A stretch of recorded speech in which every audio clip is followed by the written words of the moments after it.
इस टाइम साढ़े सारे भरा ला रहे ने दिहाड़ी।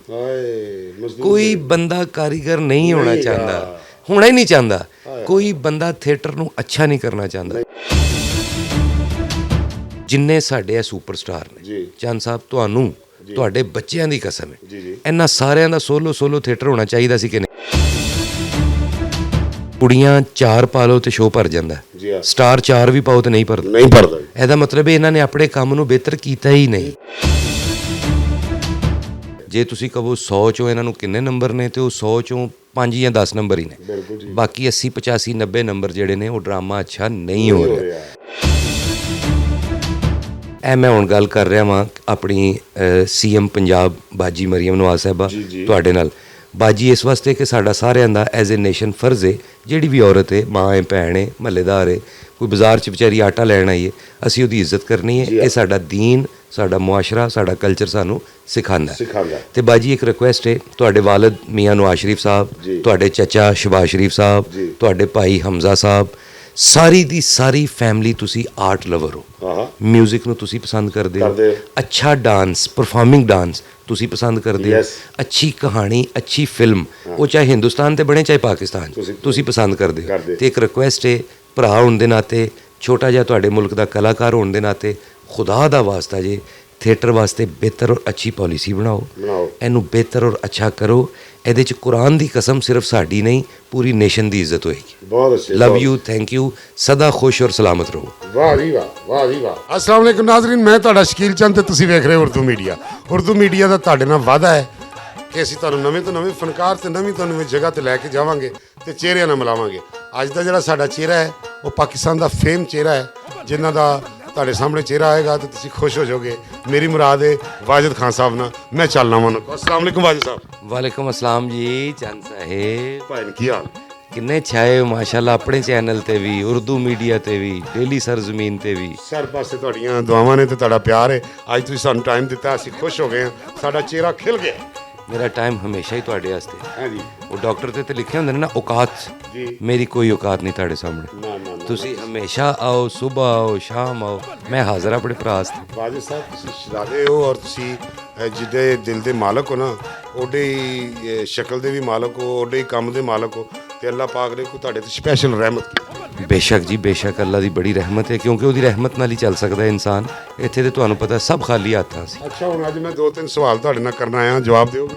ਜ਼ਰੂਰ ਕੋਸ਼ਿਸ਼ ਕਰਾਂਗਾ। ਇਹ ਨਾ ਕਹਿ ਦੇਣਾ ਜਵਾਬ ਹੈ ਤੁਹਾਨੂੰ। ਨਹੀਂ, ਕੋਸ਼ਿਸ਼ ਕਰਾਂਗਾ ਅੱਛਾ ਜਵਾਬ ਦੇ। ਇਹ ਜਿਹੜਾ ਸਾਡਾ ਥੀਏਟਰ ਹੋ ਰਿਹਾ ਇਸ ਟਾਈਮ, ਤੁਸੀਂ ਵੀ ਮਾਸ਼ਾਅੱਲਾ ਬੜਾ ਕੀਤਾ ਹੈ, ਮੈਂ ਵੀ ਕੀਤਾ ਹੈ, ਇਹ ਕਿਧਰਲੇ ਪਾਸੇ ਜਾ ਰਿਹਾ ਹੈ, ਕਿਸ ਤਰ੍ਹਾਂ ਹੋ ਰਿਹਾ ਹੈ, ਜ਼ਰਾ ਥੋੜੀ ਜਿਹੀ ਇੱਥੇ ਰੋਸ਼ਨੀ ਪਾਓਗੇ?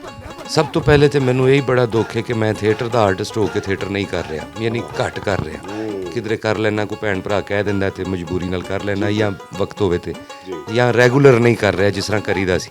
ਜਿਸ ਤਰ੍ਹਾਂ ਛੋਟੇ ਹੁੰਦੇ ਆ, ਤੁਹਾਨੂੰ ਪਤਾ ਹੀ ਹੈ, ਅੱਜ ਮੁੱਕਿਆ ਤੇ ਕੱਲ ਮੁਲਤਾਨੋਂ ਮੁੱਕਿਆ ਤੇ ਪਿੰਡੀਓਂ ਮੁੱਕਿਆ ਤੇ ਲਾਹੌਰ, ਯਾਨੀ ਪੂਰਾ ਪੰਜਾਬ ਜਿੱਥੇ ਖਾਸ ਤੌਰ ਤੇ ਪੰਜਾਬੀ ਸਮਝੀ ਔਰ ਬੋਲੀ ਜਾਂਦੀ ਹੈ, ਉੱਥੇ ਅਸੀਂ ਥੀਏਟਰ ਕਰਦੇ ਸਾਂ। ਤੇ ਬਸ ਹੁਣ ਨਹੀਂ ਕਰਦੇ, ਬੜਾ ਦੁੱਖ। ਥੀਏਟਰ ਕਿਹੜੇ ਪਾਸੇ ਜਾ ਰਿਹਾ ਹੈ? ਇਹਨੂੰ ਜਿਹੜੀਆਂ ਔਰਤਾਂ ਕੰਮ ਉੱਥੇ ਕਰ ਰਹੀਆਂ ਉਹ ਕਿਸ ਤਰ੍ਹਾਂ ਕਰ ਰਹੀਆਂ? ਬਦਮਾਸ਼ੀ ਨੂੰ ਤੁਸੀਂ ਕੀ ਵਿੱਚ ਦਿੰਦੇ ਹੋ? ਇਨਵੋਲਵਮੈਂਟ ਪ੍ਰੋਡਿਊਸਰ ਦੀ, ਹੁਕੂਮਤ ਦੀ ਕੀ ਦੱਸਦੇ ਹੋ? ਓਏ ਹੋਏ, ਪਹਿਲੀ ਗੱਲ ਤੇ ਇਹ ਵੀ ਜਿਹੜਾ ਹੁਣ ਥੀਏਟਰ ਹੋ ਰਿਹਾ ਉਹ ਬਿਹਤਰ ਨਹੀਂ ਹੋ ਰਿਹਾ। ਕੁਝ ਚੰਦ ਇੱਕ ਲੋਕ ਅੱਛਾ ਕੰਮ ਕਰ ਰਹੇ ਨੇ, ਜਿਹਦੇ 'ਚ ਡਾਕਟਰ ਅਜਮਲ ਮਲਿਕ ਹੈ, ਮਤਲਬ ਬਿਹਤਰ ਡਰਾਮਾ ਬਣਾਉਂਦਾ ਹੈ, ਅਜ਼ਹਰ ਮਲਕ ਸਾਹਿਬ ਨੇ ਬਿਹਤਰ ਡਰਾਮਾ ਹੈ, ਨਸੀਮ ਵਿੱਕੀ ਸਾਹਿਬ ਨੇ ਅੱਛਾ ਡਰਾਮਾ ਬਣਾਉਂਦੇ ਨੇ। ਇਸ ਤਰ੍ਹਾਂ ਲੋਕ ਹੈ ਨੇ ਜਿਹੜੇ ਐਫਰਟ ਕਰਦੇ ਨੇ, ਕੁਛ ਬਿਹਤਰ ਡਰਾਮਾ ਬਣ ਰਿਹਾ ਹੈ। ਜੇ ਤੁਸੀਂ ਕਹੋ 100 ਚੋਂ ਇਹਨਾਂ ਨੂੰ ਕਿੰਨੇ ਨੰਬਰ ਨੇ, ਤੇ ਉਹ 100 ਚੋਂ 5 ਜਾਂ 10 ਨੰਬਰ ਹੀ ਨੇ। ਬਾਕੀ 80 85 90 ਨੰਬਰ ਜਿਹੜੇ ਨੇ ਉਹ ਡਰਾਮਾ ਅੱਛਾ ਨਹੀਂ ਹੋ ਰਿਹਾ। ਨਾ ਉਹ ਲਾਹੌਰ 'ਚ ਹੋ ਰਿਹਾ, ਨਾ ਲਾਹੌਰੋਂ ਬਾਹਰ ਹੋ ਰਿਹਾ। ਦੂਸਰੀ ਗੱਲ ਰਹੀ ਫੀਮੇਲਸ ਦੀ, ਫੀਮੇਲਸ ਦਾ ਕੰਟਰੀਬਿਊਸ਼ਨ ਵਿੱਚ ਅੱਛਾ ਹੈ, ਕਿਉਂਕਿ ਡਰਾਮੇ ਦਾ ਮਤਲਬ ਹੈ ਕਹਾਣੀ। ਲੜਕੀਆਂ ਲੜਕੇ ਦੋਵੇਂ ਹੀ ਹੋਣੇ ਚਾਹੀਦੇ ਨੇ। ਜੇ ਖਾਲੀ ਲੜਕੀਆਂ ਤੇ NOC ਲਿਆ ਜਾਏਗਾ ਗੌਰਮੈਂਟ ਕੋਲੋਂ, ਤੇ ਉਹ ਹੈਗਾ ਜੇ ਮੈਜਿਕ ਸ਼ੋ, ਖਾਲੀ ਡਾਂਸ ਹੋਣਗੇ, ਲੋਕ ਪੈਸੇ ਲੁਟਾਉਣਗੇ। ਤੇ ਜੇ ਵਿੱਚ ਬॉयਜ਼ ਨੂੰ ਰੱਖਿਆ ਜਾਏਗਾ ਤੇ ਉਹ ਬਣ ਜਾਏਗਾ ਸਟੇਜ ਡਰਾਮਾ। ਤੇ ਅਸੀਂ ਇਸ ਟਾਈਮ ਸਿਰਫ ਮਜਬੂਰੀਆਂ NOC ਦੀ ਹੱਦ ਤੱਕ। ਜੇ ਤੁਸੀਂ ਕਹੋ ਕਿ ਅਸੀਂ ਡਰਾਮੇ ਦਾ ਹਿੱਸਾ ਵਾਂ, ਤੇ ਉਹ ਅਸੀਂ ਇਸ ਟਾਈਮ ਨਹੀਂ ਹੈਗੇ। ਅਸੀਂ ਸਿਰਫ NOC ਲੈਣ ਦਾ ਇੱਕ ਬਹਾਨਾ ਵਾਂ, ਤਾਂ ਮੁੰਡੇ ਪਾਏ ਜਾਂਦੇ ਨੇ, ਵਗਰਨਾ ਸਾਰੀ ਖੇਡ ਕੁੜੀਆਂ ਦੇ ਹੱਥ ਹੀ। ਤੇ ਲੜਕੀਆਂ, ਮਤਲਬ ਮੇਰੀ ਇੱਕ ਰਾਏ ਹੈ ਕਿ ਅੱਛਾ ਕਰਨਾ ਚਾਹੀਦਾ ਉਹਨਾਂ ਨੂੰ। ਦੂਸਰੀ ਗੱਲ ਤੁਸੀਂ ਦੇਖੋ ਚੰਦ ਸਾਹਿਬ, ਤੁਸੀਂ ਪੁਰਾਣੇ ਆਦਮੀ ਹੋ ਇਸ ਇਦਾਰੇ ਦੇ। ਇੱਥੇ ਜਿਸ ਬੰਦੇ ਨੇ ਆਪਣੇ ਕੰਮ ਦੀ ਰਿਹਰਸਲ ਕੀਤੀ ਹੈ, ਫਰਜ਼ ਕਰੋ ਇੱਕ ਬੰਦਾ ਮੇਲੇ 'ਚ ਕੋਈ 5 ਮਣ ਦਾ ਵੱਟਾ ਚੁੱਕ ਕੇ ਵਿਖਾਉਂਦਾ, ਤੇ ਇਹਦਾ ਮਤਲਬ ਉਹਨੇ ਘਰ ਚੁੱਕਿਆ ਹੁੰਦਾ। ਜੇ ਉਹ ਮੇਲੇ 'ਚ ਹੀ ਚੁੱਕੇਗਾ ਤੇ ਨਹੀਂ ਚੁੱਕਿਆ ਜਾਏਗਾ। ਉਹ ਰੋਜ਼ ਘਰ ਚੁੱਕਦਾ, ਇਸ ਵਾਸਤੇ ਉਹ ਮੇਲੇ 'ਚ ਚੁੱਕ ਲੈਂਦਾ ਔਰ ਸਮਾਈਲ ਵੀ ਦਿੰਦਾ, ਯਾਨੀ ਫੀਲ ਨਹੀਂ ਕਰਾਂਦਾ ਇੰਨਾ ਵਜ਼ਨ। ਇੰਝ ਹੀ ਲੜਕੀਆਂ ਕਰ ਰਹੀਆਂ ਆਪਣੇ ਕੰਮ ਦੀ ਰਿਹਰਸਲ। ਥੀਏਟਰ ਸ਼ੁਰੂ ਹੋਣ ਤੋਂ ਪਹਿਲੇ ਆਪਣੀ ਡਾਂਸ ਦੀ ਰਿਹਰਸਲ ਕਰਦੀਆਂ ਨੇ, ਥੀਏਟਰ ਸ਼ੁਰੂ ਖਤਮ ਹੋਣ ਤੋਂ ਬਾਅਦ ਆਪਣੀ ਡਾਂਸ ਦੀ ਰਿਹਰਸਲ ਕਰਦੀਆਂ ਨੇ। ਘਰਾਂ 'ਚ ਸ਼ਾਦੀ ਵਿਆਹ ਫੰਕਸ਼ਨ ਜਿਹੜੇ ਆਪਣੀ ਫੈਮਲੀਜ਼ ਦੇ ਹੁੰਦੇ ਉੱਥੇ ਡਾਂਸ ਦੀ ਰਿਹਰਸਲ ਕਰਦੀਆਂ। ਫਿਰ ਮੁਖਤਲਿਫ ਅਕੈਡਮੀਜ਼ ਨੇ ਜਿੱਥੇ ਮੁੰਡੇ ਆਪਣੇ ਡਾਂਸ ਡਾਇਰੈਕਟਰ ਡਾਂਸ ਸਿਖਾਉਂਦੇ ਨੇ, ਉੱਥੇ ਵੀ ਡਾਂਸ ਦੀ ਰਿਹਰਸਲ ਕਰਦੀਆਂ। ਯਾਨੀ ਹੁਣ ਸਵੇਰ ਦੁਪਹਿਰ ਸ਼ਾਮ ਉਹ ਡਾਂਸ ਦੀ ਰਿਹਰਸਲ ਕਰ ਰਹੀਆਂ ਨੇ ਤੇ ਅਰੂਜ ਉਹਨਾਂ ਤੇ ਹੀ ਆਏਗਾ। ਵਾਹ ਵਾਹ ਵਾਹ ਵਾਹ ਵਾਹ। ਤੇ ਇੰਨੀ ਰਿਹਰਸਲ ਕਰਕੇ ਵੀ ਉਹਨਾਂ ਨੂੰ ਡਾਂਸ ਨਹੀਂ ਆ ਰਿਹਾ, ਇਹਦੀ ਵਜ੍ਹਾ ਇਹ ਤੇ ਚਲੋ ਇੱਕ ਕਾਮੇਡੀ ਹੋ ਗਈ ਨਾ। ਮੈਂ ਅਰਜ਼ ਕਰਨਾ ਚਾਹੁੰਦਾ ਸਾਂ ਕਿ ਅਸੀਂ ਬॉयਜ਼ ਰਿਹਰਸਲ ਨਹੀਂ ਕਰ ਰਹੇ, ਅਸੀਂ ਕੰਮ ਨੂੰ ਨਵਾਂ ਨਹੀਂ ਬਣਾ ਰਹੇ। ਦੇਖੋ ਨਾ ਜਿੰਨੇ ਬॉयਜ਼ ਨੇ ਇਹਨਾਂ ਦੇ ਵਿੱਚ ਤੁਸੀਂ ਇਹ ਬੜੀ ਵੱਡੀ ਮੈਂ ਤੁਹਾਨੂੰ ਪੁਆਇੰਟ ਦੇਣ ਲੱਗਾ ਕਿ ਦੇਖੋ ਕੁੜੀਆਂ ਦੇ ਕੇਬਨ ਬਣੇ ਨੇ ਏਸੀਆਂ ਵਾਲੇ, ਹਰ ਮੁੰਡੇ ਦੇ ਹਰ ਕੁੜੀ ਦੇ।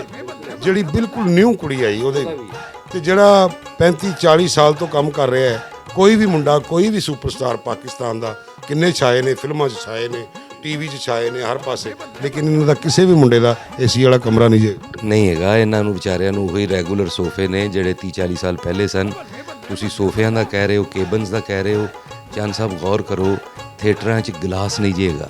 ਹਾਏ ਹਾਏ ਹਾਏ, ਕੱਪ ਵੀ ਵੇਖ ਕੇ ਦਿੰਦੇ ਨੇ ਕਿਹੜਾ ਅਹੁਦਾ ਹੈ, ਇਹਦਾ ਅਹੁਦਾ ਕਿੰਨਾ ਹੈ, ਉਹਦੇ ਅਹੁਦੇ ਨਾਲ ਉਹਨੂੰ ਕੱਪ ਚਾਹ ਦਾ ਦਿੰਦੇ। ਆ ਤੇ ਉਹ ਵੱਡੇ ਅਹੁਦੇ ਵਾਲੇ ਦਾ ਵੀ ਕੁਛ ਨਹੀਂ ਤੇ 150 ਵਾਲਾ ਹੋਏਗਾ, 200 ਵਾਲਾ। ਕਿਧਰੇ ਇਹ ਨਾ ਸਮਝੋ 2.5 ਲੱਖ ਵਾਲਾ ਉਹਦਾ ਵੀ ਜਾਂ ਉਹਨੂੰ ਪਿਰਸ 'ਚ ਰੱਖ ਕੇ ਦੇ ਰਹੇ ਨੇ। ਨਹੀਂ ਨਹੀਂ ਨਹੀਂ, ਉਹ ਵੀ ਵਿਚਾਰਾ ਰੂਟੀਨ 'ਚ ਹੀ ਹੈ। ਇਹ ਅਸੀਂ ਸਭ ਨੇ ਨਾ ਅੱਲਾ ਜਨਨ ਨਸੀਬ ਕਰੇ ਹੁੰਦੇ ਸਨ। ਸਾਡੇ ਉਹ ਤੁਹਾਡੇ ਸੀਨੀਅਰ ਅਕਬਰ ਰਾਈ ਸਾਹਿਬ, ਬਹੁਤ ਵੱਡਾ ਨਾਮ ਸੀ। ਉਹ ਮੈਨੂੰ ਇੱਕ ਦਿਨ ਕਹਿੰਦੇ ਨੇ ਨਾਜ਼ ਥੀਏਟਰ ਤੇ ਕਿ ਯਾਰ ਇਸ ਗੱਲ 'ਚ ਹੀ ਜਵਾਬ ਹੈ, ਤਾਂ ਮੈਂ ਆਪਣੀ ਸੁਣਾ ਰਿਹਾ। ਮੈਨੂੰ ਕਹਿੰਦੇ ਯਾਰ ਤੂੰ ਅੱਛਾ ਕੰਮ ਕਰਨ ਲੱਗ ਪਿਆ ਓਏ, ਮੈਨੂੰ ਮਜ਼ਾ ਆਇਆ, ਵਾਜਦ ਇੱਧਰ ਆਏ ਤੂੰ। ਮੈਂ ਬੜਾ ਪੈਰਾਂ ਨੂੰ ਹੱਥ ਲਾ, ਗੋਡਿਆਂ 'ਚ ਪੈਰ, ਅਦਬ 'ਚ ਮੈਂ ਚਾਹ, ਮੋਟਰਸਾਈਕਲ ਹੁੰਦੀ ਸੀ ਨਾਲ ਬਾਇਆ, ਚਾਹ ਪਿਆਈ। ਉਸਤਾਦ ਜੀ ਤੁਸੀਂ ਮੇਰੀ ਤਾਰੀਫ ਕਰਤੀ। ਉਹ ਕਹਿੰਦੇ ਯਾਰ ਬੜੇ ਅੱਛੇ। ਮੈਂ ਕਿਹਾ ਉਸਤਾਦ ਜੀ ਬਸ ਦਿਹਾੜੀ ਲੱਗ ਰਹੀ ਚੱਲ ਰਹੇ। ਤੇ ਉਹ ਪਿਆਰ ਕਰਦੇ ਸਨ ਤੇ ਉਹਨਾਂ ਨੇ ਮੈਨੂੰ ਰੋਕਤਾ। ਕਹਿੰਦੇ ਯਾਰ ਜ਼ਿੰਦਗੀ 'ਚ ਜਦੋਂ ਤੱਕ ਜ਼ਿੰਦਾ ਹੈ ਤੂੰ ਰਿਕਾਰਡ ਤੇ ਵੀ ਆਫ ਰਿਕਾਰਡ ਵੀ ਇਹ ਨਹੀਂ ਕਹਿਣਾ ਦਿਹਾੜੀ ਲੱਗ ਰਹੀ। ਤੇ ਮੈਂ ਉਹਨੂੰ ਤੇਜ਼ੀ ਲਾ ਲਓ, ਆਪਣੀ ਚਾਹਤ ਲਾ ਲਓ, ਮੇਰੀ ਉਹ ਇੱਕ ਜਿਵੇਂ ਮੁਤਲਾਸ਼ੀ ਹੁੰਦਾ ਇਨਸਾਨ, ਇੰਜ ਮੁਹੱਬਤ 'ਚ ਮੈਂ ਪੁੱਛ ਲਿਆ। ਮੈਂ ਕਿਹਾ ਕਿਉਂ ਨਾ ਕਵਾਂ ਉਸਤਾਦ ਜੀ ਦਿਹਾੜੀ ਤੇ ਲੱਗ ਰਹੀ। ਉਹ ਮੈਨੂੰ ਕਹਿੰਦੇ ਪੁੱਤਰ ਦੁਨੀਆ ਤੇ ਜਿੰਨੇ ਵੀ ਦਿਹਾੜੀ ਲਾਈ ਹੈ ਨਾ ਉਹ ਕਾਰੀਗਰ ਨਹੀਂ ਹੋਇਆ। ਖੁਦਾ ਦੀ ਸਭ ਵੱਡੇ ਆਦਮੀ ਦੀ ਵੱਡੀ ਗੱਲ, ਖੁਦਾ ਦੀ ਕਸਮ। ਮੈਂ ਉਹਨਾਂ ਦੀ ਗੱਲ, ਮੇਰੇ ਆਂਸੂ ਆ ਗਏ ਨੇ। ਉਹਨਾਂ ਦੀ ਗੱਲ ਮੈਂ ਪੱਲੇ ਬੰਨੀ, ਉਹਨਾਂ ਦੇ ਪੈਰਾਂ ਨੂੰ ਹੱਥ ਲਾਇਆ। ਮੈਂ ਕਿਹਾ ਉਸਤਾਦ ਜੀ ਜ਼ਿੰਦਗੀ 'ਚ ਨਹੀਂ ਕਹਾਂਗਾ ਦਿਹਾੜੀ ਲੱਗ ਰਹੀ। ਇਸ ਗੱਲ ਨੂੰ ਤਾਂ ਕੀਤਾ ਹੈ ਕਿ ਇਸ ਟਾਈਮ ਸਾਡੇ ਸਾਰੇ ਭਰਾ ਲਾ ਰਹੇ ਨੇ ਦਿਹਾੜੀ। ਕੋਈ ਬੰਦਾ ਕਾਰੀਗਰ ਨਹੀਂ ਹੋਣਾ ਚਾਹੁੰਦਾ, ਹੋਣਾ ਹੀ ਨਹੀਂ ਚਾਹੁੰਦਾ। ਕੋਈ ਬੰਦਾ ਥੀਏਟਰ ਨੂੰ ਅੱਛਾ ਨਹੀਂ ਕਰਨਾ ਚਾਹੁੰਦਾ। ਤੁਸੀਂ ਹੁਣ ਨਾਂ ਲੈਣੇ ਆ, ਨਾਸਰ ਚਨਿਓਟੀ, ਜ਼ਫਰੀ ਖਾਨ, ਇਫਤਖਾਰ ਠਾਕੁਰ, ਨਸੀਮ ਵਿੱਕੀ, ਇਹ ਵੱਡੇ ਨਾਂ ਨੇ। ਫਿਰ ਇਹਨਾਂ ਚੋਰ ਜੇ ਕੋਈ ਮੈਂ ਭੁੱਲ ਰਿਹਾ ਤੇ ਉਹ ਵੀ ਅਮਾਨਤ ਚੰਦ ਸਾਹਿਬ, ਮਾਫੀ ਚਾਹਨਾ। ਇਸ ਤਰ੍ਹਾਂ ਜੇ ਕੋਈ ਅੱਗੇ ਪਿੱਛੇ ਹੋ ਰਿਹਾ ਤੇ ਜਿਹੜਾ ਸੁਣ ਰਿਹਾ ਉਹ ਮਾਫੀ ਦੇ ਦੇਵੇ। ਜਿੰਨੇ ਸਾਡੇ ਇਹ ਸੁਪਰਸਟਾਰ ਨੇ, ਚੰਦ ਸਾਹਿਬ ਤੁਹਾਨੂੰ ਤੁਹਾਡੇ ਬੱਚਿਆਂ ਦੀ ਕਸਮ ਹੈ ਇਹਨਾਂ ਸਾਰਿਆਂ ਦਾ ਸੋਲੋ ਥੀਏਟਰ ਹੋਣਾ ਚਾਹੀਦਾ ਸੀ ਕਿ ਨਹੀਂ? ਹੋਣਾ ਚਾਹੀਦਾ ਸੀ। ਇਹਨਾਂ ਦਾ ਸੋਲੋ ਥੀਏਟਰ ਵੀ ਹੋਣਾ ਚਾਹੀਦਾ ਸੀ। ਇਹਨਾਂ ਦਾ ਸੋਲੋ ਇੱਕ ਐਸਾ ਮੁਕਾਮ ਹੋਣਾ ਚਾਹੀਦਾ ਸੀ ਕਿ ਥੀਏਟਰ ਭਰ ਸਕਦੇ। ਤੇ ਹੁਣ ਦੋਸਤਾਂ ਨਾਲ ਗੱਲ ਹੈ ਸੜਨ ਵਾਲੀ। ਕੁੜੀਆਂ 4 ਪਾ ਲਓ ਤੇ ਸ਼ੋਅ ਭਰ ਜਾਂਦਾ, ਸਟਾਰ 4 ਵੀ ਪਾਓ ਤੇ ਨਹੀਂ ਭਰਦਾ। ਇਹਦਾ ਮਤਲਬ ਇਹਨਾਂ ਨੇ ਆਪਣੇ ਕੰਮ ਨੂੰ ਬਿਹਤਰ ਕੀਤਾ ਹੀ ਨਹੀਂ। ਪ੍ਰੋਡਿਊਸਰ ਗਲਤ ਹੈ, ਹਕੂਮਤ ਗਲਤ ਹੈ, ਫਲਾਣਾ ਗਲਤ ਹੈ, ਸਭ ਝੂਠ ਹੈ। ਸੱਚ ਹੈਗਾ ਸਾਰੇ ਕਲਾਕਾਰ ਗਲਤ ਨੇ। ਚਲੋ ਹੁਣ ਜਾਂਦੇ ਆਡੀਅנס ਨੂੰ ਹਸਾਉਣ ਵਾਸਤੇ ਵੀ ਬਹੁਤ ਆਲਾ ਗੱਲਾਂ ਕੀਤੀਆਂ ਤੁਸੀਂ ਔਰ ਬੜਾ ਮਾਸ਼ਰੇ ਨੂੰ ਸਾਹਮਣੇ ਲਿਆਂਦਾ। ਮੈਂ ਬੜਾ ਖੁਸ਼ ਹੋਇਆ। ਵਾਜਦ ਸਾਹਿਬ ਕੋਈ ਪਿਆਰਾ ਜਿਹਾ ਇੱਕ ਲਤੀਫਾ ਜਿਹਾ ਜਾਂ ਸ਼ੇਰ ਜਿਹਾ ਫਨੀ ਜਿਹਾ ਸੁਣਾ ਦਿਓ ਕਿਉਂਕਿ ਮੇਰਾ ਹੱਸਣ ਨੂੰ ਦਿਲ ਕਰ ਰਿਹਾ। ਅੱਛਾ ਚਲੋ ਉਹ ਵੀ ਸੁਣਾਉਣਾ। ਲੇਕਿਨ ਤੁਹਾਡੀ ਅੱਜ ਦਾ ਜੋ ਸ਼ੋਅ ਦਾ ਫਾਰਮੈਟ ਸੀ, ਜਿੰਨਾ ਅਸੀਂ ਸਾਰੀ ਥੀਏਟਰ ਤੇ ਗੱਲ ਕੀਤੀ, ਇਹਦੇ ਬਾਰੇ ਇੱਕ ਛੋਟਾ ਜਿਹਾ ਪੈਗਾਮ ਹੋਰ ਚਾਹਨਾ। ਜੀ ਬਿਲਕੁਲ। ਇਹ ਮੈਂ ਹੁਣ ਗੱਲ ਕਰ ਰਿਹਾ ਵਾਂ ਆਪਣੀ CM ਪੰਜਾਬ ਬਾਜੀ ਮਰੀਮ ਨਵਾਜ਼ ਸਾਹਿਬਾ ਤੁਹਾਡੇ ਨਾਲ। ਬਾਜੀ ਇਸ ਵਾਸਤੇ ਕਿ ਸਾਡਾ ਸਾਰਿਆਂ ਦਾ ਐਜ਼ ਏ ਨੇਸ਼ਨ ਫਰਜ਼ ਹੈ, ਜਿਹੜੀ ਵੀ ਔਰਤ ਹੈ, ਮਾਂ ਹੈ, ਭੈਣ ਹੈ, ਮਹੱਲੇਦਾਰ ਹੈ, ਕੋਈ ਬਾਜ਼ਾਰ 'ਚ ਵਿਚਾਰੀ ਆਟਾ ਲੈਣ ਆਈ ਹੈ, ਅਸੀਂ ਉਹਦੀ ਇੱਜ਼ਤ ਕਰਨੀ ਹੈ। ਇਹ ਸਾਡਾ ਦੀਨ, ਸਾਡਾ ਮੁਆਸ਼ਰਾ, ਸਾਡਾ ਕਲਚਰ ਸਾਨੂੰ ਸਿਖਾਉਂਦਾ। ਤੇ ਬਾਜੀ ਇੱਕ ਰਿਕੁਐਸਟ ਹੈ, ਤੁਹਾਡੇ ਵਾਲਿਦ ਮੀਆਂ ਨਵਾਜ਼ ਸ਼ਰੀਫ ਸਾਹਿਬ, ਤੁਹਾਡੇ ਚਾਚਾ ਸ਼ਬਾਜ਼ ਸ਼ਰੀਫ ਸਾਹਿਬ, ਤੁਹਾਡੇ ਭਾਈ ਹਮਜ਼ਾ ਸਾਹਿਬ, ਸਾਰੀ ਦੀ ਸਾਰੀ ਫੈਮਿਲੀ ਤੁਸੀਂ ਆਰਟ ਲਵਰ ਹੋ। ਮਿਊਜ਼ਿਕ ਨੂੰ ਤੁਸੀਂ ਪਸੰਦ ਕਰਦੇ ਹੋ, ਅੱਛਾ ਡਾਂਸ, ਪਰਫਾਰਮਿੰਗ ਡਾਂਸ ਤੁਸੀਂ ਪਸੰਦ ਕਰਦੇ ਹੋ, ਅੱਛੀ ਕਹਾਣੀ, ਅੱਛੀ ਫਿਲਮ, ਉਹ ਚਾਹੇ ਹਿੰਦੁਸਤਾਨ ਤੇ ਬਣੇ ਚਾਹੇ ਪਾਕਿਸਤਾਨ, ਤੁਸੀਂ ਪਸੰਦ ਕਰਦੇ ਹੋ। ਤੇ ਇੱਕ ਰਿਕੁਐਸਟ ਹੈ, ਭਰਾ ਹੋਣ ਦੇ ਨਾਤੇ, ਛੋਟਾ ਜਿਹਾ ਤੁਹਾਡੇ ਮੁਲਕ ਦਾ ਕਲਾਕਾਰ ਹੋਣ ਦੇ ਨਾਤੇ, ਖੁਦਾ ਦਾ ਵਾਸਤਾ ਜੇ ਥੀਏਟਰ ਵਾਸਤੇ ਬਿਹਤਰ ਔਰ ਅੱਛੀ ਪਾਲਿਸੀ ਬਣਾਓ ਬਣਾਓ। ਇਹਨੂੰ ਬਿਹਤਰ ਔਰ ਅੱਛਾ ਕਰੋ। ਇਹਦੇ 'ਚ ਕੁਰਾਨ ਦੀ ਕਸਮ ਸਿਰਫ ਸਾਡੀ ਨਹੀਂ ਪੂਰੀ ਨੇਸ਼ਨ ਦੀ ਇੱਜ਼ਤ ਹੋਏਗੀ। ਬਹੁਤ ਅੱਛੇ ਲਵ ਯੂ, ਥੈਂਕ ਯੂ, ਸਦਾ ਖੁਸ਼ ਔਰ ਸਲਾਮਤ ਰਹੋ। ਵਾਹ ਜੀ ਵਾਹ, ਵਾਹ ਜੀ ਵਾਹ। ਲਓ ਜੀ, ਵਾਜਦ ਸਾਹਿਬ ਨੇ ਕਮਾਲ ਕਰਤਾ ਹੈ। ਪਬਲਿਕ, ਮੇਰੇ ਵਿਊਜ਼, ਮੇਰੇ ਭਰਾਓ ਔਰ ਮੇਰੇ ਭਰਾਓ, ਅੱਜ ਦਾ ਜਿਹੜਾ ਸੈਗਮੈਂਟ ਹੋਇਆ ਹੈ ਇਹਦੇ 'ਚ ਐਸੀਆਂ ਗੱਲਾਂ ਤੁਹਾਡੇ ਸਾਹਮਣੇ ਆਈਆਂ ਨੇ ਜਿਹੜੀਆਂ ਤੁਸੀਂ ਅੱਜ ਤੱਕ ਨਹੀਂ ਸੁਣੀਆਂ। ਤੇ ਹੁਣ ਤੁਸੀਂ ਉਰਦੂ ਮੀਡੀਆ ਨੂੰ ਲਾਈਕ ਕਰਨਾ ਹੈ, ਸਬਸਕ੍ਰਾਈਬ ਕਰਨਾ ਹੈ, ਆਈਕਨ ਦਾ ਬਟਨ ਦਬਾਉਣਾ ਹੈ ਤੇ ਜ਼ਰੂਰ ਦਬਾਉਣਾ ਹੈ, ਕਮੈਂਟ ਸਾਨੂੰ ਕਰਨਾ ਹੈ। ਅਸੀਂ ਤੁਹਾਡੇ ਨਾਲ ਰਵਾਂਗੇ। ਪਾਕਿਸਤਾਨ ਜ਼ਿੰਦਾਬਾਦ।